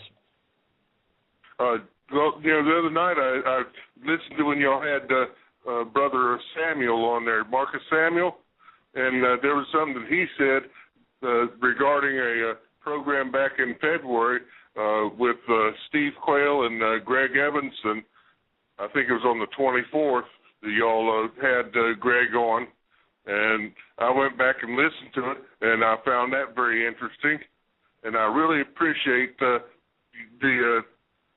focus that you guys have on it being, knowing that it's a spiritual battle. It's not a battle against flesh and blood that we're fighting in this day and age.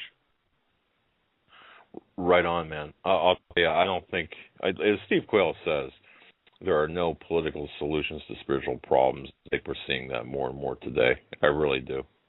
I mean, how else can we explain what's taking place? Caller, thank you so very much for your call. I'll tell you, we really appreciate that. And thanks for mentioning that North Korean situation. Because you know what? It is going to come up. And I think we have to pay attention to what's taking place when you've got North Korean ship from Cuba carrying a missile system, missile parts, missile system, whatever you want to call it, through the Panama Canal or attempting to go through the Panama Canal. Yeah, what is Obama going to do?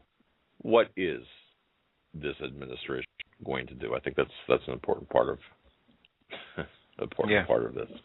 Have a great caller. Thanks for sharing with us. And thank you for the time. Sorry to cut you off there. We're going to go back and try area code 304 one more time. 304, you're live on the Hagmann and Hagmann Report. You got me again, guys. There we go. Last time we weren't getting anything. Are you in your Hagmann? I got to ask you this. Are you in your Hagmann a verbal talking position now? You know. Never mind. Go, caller. What's on your mind tonight? I like that last caller. I mean, that's kind of what I talked about a little earlier. I mean, there's so much things going on, and we're just being muddied. Information is being muddied, and they don't want people to know the truth at all. And it's so hard to get news out of the Middle East right now. And the great big huge I mean, I think it's the biggest there in Siberia with the Russians. They're putting on a show, you know, for themselves and for everybody else too. Russia is. Yes, we are going to end up. I think, caller, we're going to end up, as I said before, facing off with Russia. In the end game is we are being set up to really usher in this third world war, and I believe that this is not receiving any coverage. And like that one caller, the earlier caller stated, when you mention that to people, they look at you like, "What are you talking about?" But we're so far removed from the truth, from what's really taking place. Are we not? Yes, we are. And that's and if it wasn't for the alternative media, and I do believe this, we wouldn't you wouldn't have the news stories coming out on the regular media. But I do believe, like Joe, you were saying earlier with another caller, and I think that the alternative media is forcing the regular media to at least come clean about something, because there's just too much information out there. They can't, they want to stop it. You know that as well as I do. They want to shut it down.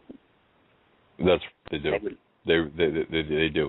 And you know what, or I do hope that we, the alternative media, or actually I would call us the media, period, and the work media, the alternative media in this case. But I really hope that we've played a small role, if not some significant role in slowing the process down. I mean, they're still going headlong.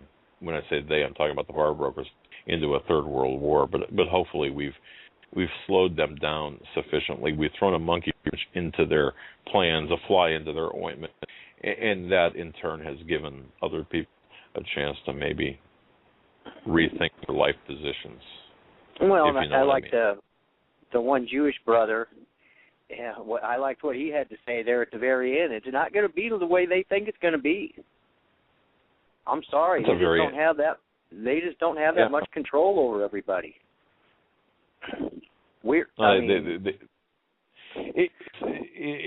Somebody said this, and I think Josh Tolley. It's like, how many billions of us versus how many thousands of them?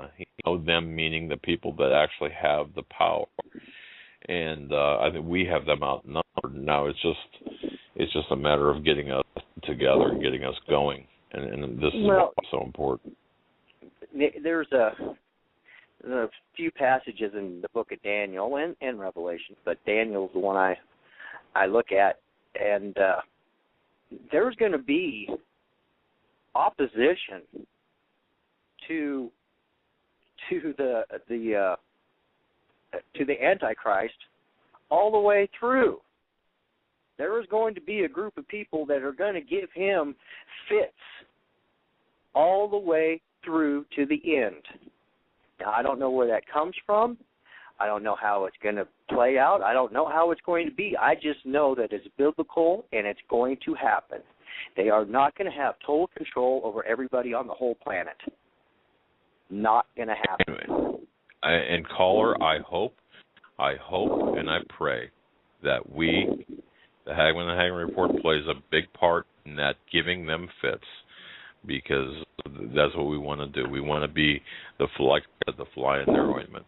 Yes, and I'm glad you guys are there. And God bless you guys.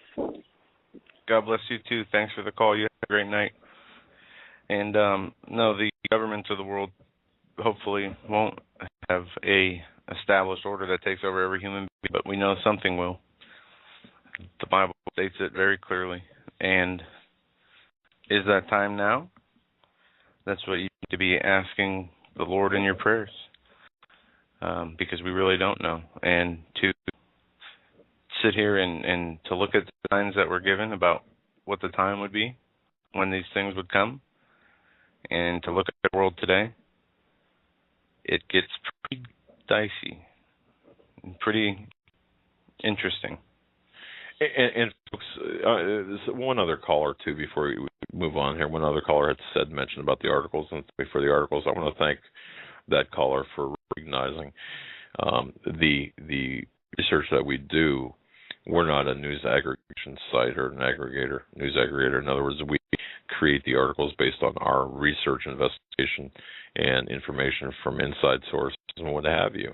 And what we like people to do, if they are so inclined, is to take them and share them among their social networking, among peers on the social networks, because this is how we are able to get the word out.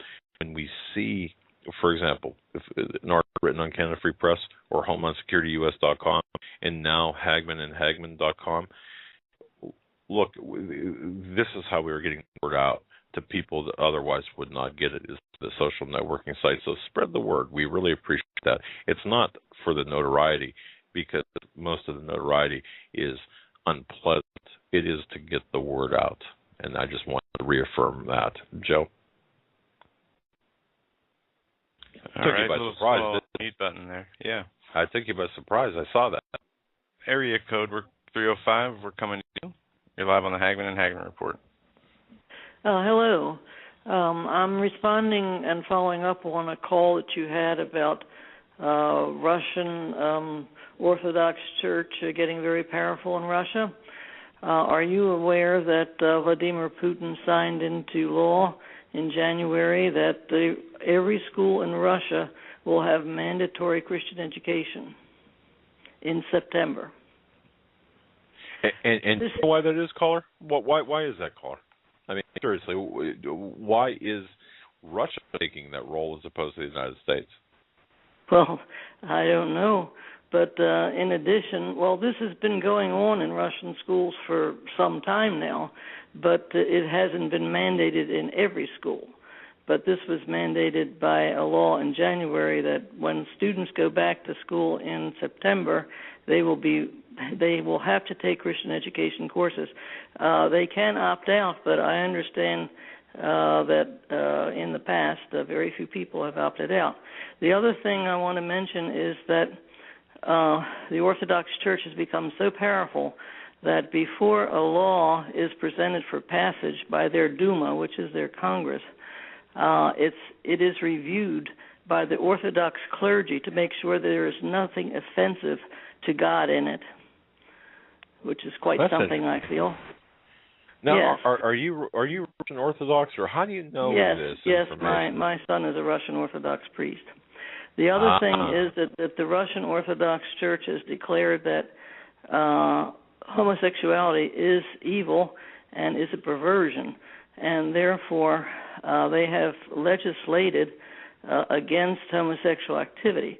If any homosexual tries to indoctrinate a minor, there are severe penalties. I think $16,000 fine was mentioned. And there are no more gay pride marches allowed. It's outlawed. What I don't understand on your program, there are many ministers who come on, but this is never mentioned. And I don't hear it mentioned in any of the talk shows. Until today, somebody did bring it up. Well, and you're reinforcing this. And thank you for doing that, by the way. And you're correct. We should be a little bit more proactive in terms of the positive, okay? Now, some might look at that and say, but you know what? Isn't that the establishment of a state religion? Couldn't they have just as well picked Islam? And I believe, truly, they picked Christianity because of the encroachment of Islam in Russia, and this is why they did this. But ultimately, I think their goal is here. Is it to knock Islam out of Russia? I don't know, but the present patriarch has said that Vladimir Putin is God's gift to the Orthodox Church. And somebody there on some website said that Vladimir Putin is like a Christian king leading his people to Christ. He attends church frequently. He kisses the icons around the church. He crosses himself, and he wears a cross on him at all times. Interesting. Okay. Well, this is something that, again, now we have to balance out the showmanship aspect of things and the ulterior motives with the actual heart of the man. We don't know the heart of Vladimir Putin necessarily. No, I don't know if he's good or not, but I'm just telling you that this is in front of the people. He's acknowledging that there is a superior being that he recognizes, and so this is influencing other people throughout the country to better morals, to better to church attendance, to Christian education in schools and all that. To me, this is not a bad thing. What they want to do is to return, because the Russian Orthodox Church was so strong in the Russian culture pre-communism, they want to return it to its rightful place. Very good, caller. Thank you. Ma'am, thank you so much for providing us with that information. We're going to be putting out some information about this because I think it's important for people to recognize what is taking place, our abandonment of our moral fabric, our Christian, Judeo-Christian heritage, and, of course, Russia taking up. And who knows, we might have them saying after 20 years, only 20 years, they were communist, and now they made a right about turn. And here it seems like we're making the opposite turn. But if more people in this country knew that in Russia the children had to take Bibles to school, and here they're persecuted for taking Bibles to school, I think there might be more outcry. But no one ever talks of it. Nobody reveals this in the media. So we think, well, everybody's doing this. But Russia probably today has the biggest Christian outreach than anybody. Right. Very, very good. Right. Caller, I want to thank you so much for your call. And I want to say God bless you. We're going to fit one more call in, but thank you for the information which you have imparted to us tonight. Very interesting gives me stuff. something to do some research on. God bless you. Thank you. You too. All right. Moving right along here, we're going to try and go back to our 856 caller who had a bad connection earlier. Let's see if it's cleared up. 856, you're live on the Hagmann and Hagmann Report. How you doing, Doug and Joe? Can you guys hear me better this time? Much better. Okay, great. I was calling in regards to the story that you had mentioned earlier about the mandatory blood HIV testing. Yes. And, I follow the news pretty much daily, and I see things just progressing on a daily basis, such an attempt to squash our freedoms and to just hold us down in basically every avenue that they can. And one of the other things that came to my attention recently was this constitution-free zones that they've established from, I guess, the ocean to 100 miles inland. Oh, yeah, and folks, if you haven't heard about it, it's 100 miles from the coastal inland, all across the borders of the United States. Whether 100 miles from the Canadian border, 100 miles from the Mexican border, and both oceans. Constitutional free zones. The feds, the authorities can look through your belongings. They can violate rights of person and property. You're absolutely correct. And take any electronic data off anything that is electronic that holds data. And coincidentally, caller, that's where I think the 68 or 82% of the population resides. That's correct. And the statement that I wanted to make is that the Constitution is not what gives us our rights. The Bill of Rights is not what gives us our rights. It states clearly in there that these rights are endowed to us by our Creator. And in this world that we live in, which is basically, it's like a mirage of lies, deception, deceit, and fraud.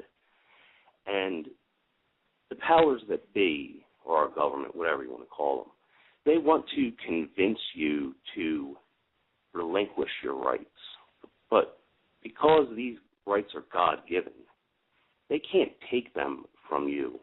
You can only surrender them. So I just wanted to kind of make that statement and encourage everyone to realize that, you have the right to say no to these oppressive regime that has taken over our country. You are so right. And I was, caller, let me just say this.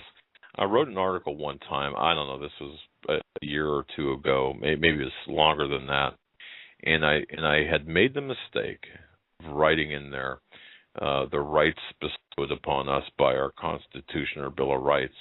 And I'll tell you something, I got a flood of emails, and rightfully so, correcting me, saying, no. Just as you said, those rights are bestowed upon us by our Creator. They're delineated in the Bill of Rights and the Constitution, but they come from God. How right you are. I just have a comment on this, but tomorrow we'll pick up right where we left off with this. But yeah, go ahead, caller. Oh, okay. Well, the other thing that I wanted to talk about real quick, I know we're running out of time, the caller that you had on prior to the last break, the statement that I want to make is that, as Christians, we need to have faith in God, and fear is the exact opposite of faith. And fear is spirits that are there to oppress you and to beat you down. And, it's important to realize that when you feel fear or anxiety or depression or any of these types of things, these oppressive spirits coming on you, to rebuke them in the name of Jesus. The Bible says that if we resist the devil, then he will flee from us. And, just to have faith and to not give in to this spirit of fear. The Bible says that we are not given to a spirit of fear, but of power and of love and of sound mind. And, if I was rebuking the spirits, I would also add that quote from the Word of God in there, and they will definitely flee from you. Amen. And how strong of a quote or a statement is. And you bring up a very important point, caller. I really appreciate that. Because we can take power and dominion over those oppressors, shall we say. And fear, that's one thing, too, caller. We certainly don't want to spread fear. We want to provide facts. And sometimes the facts do cultivate an environment or a feeling of fear, but we certainly don't want to scare people or I don't know how else to say it, or to cause people to fear. Right. We want to provide the evidence. That's also people to themselves. I guess what I would say to that, Doug, is that the Bible says you will know the truth, and the truth will set you free. And what you guys are doing here on a nightly basis and giving so much to spread the truth, and and I really appreciate it. I listen to you guys every night. This is the first time that I've called, but even if the truth is scary sometimes or a hard pill to swallow, I would much rather know the truth. Because in a world of lies and deception, deceit and fraud, obviously Satan is the little g god of this world, and he is the father of all lies. When you find the truth, it's as if you found a precious jewel or a nugget of gold, Indeed, caller, and we've got to cut you loose because we're up against the end of the program.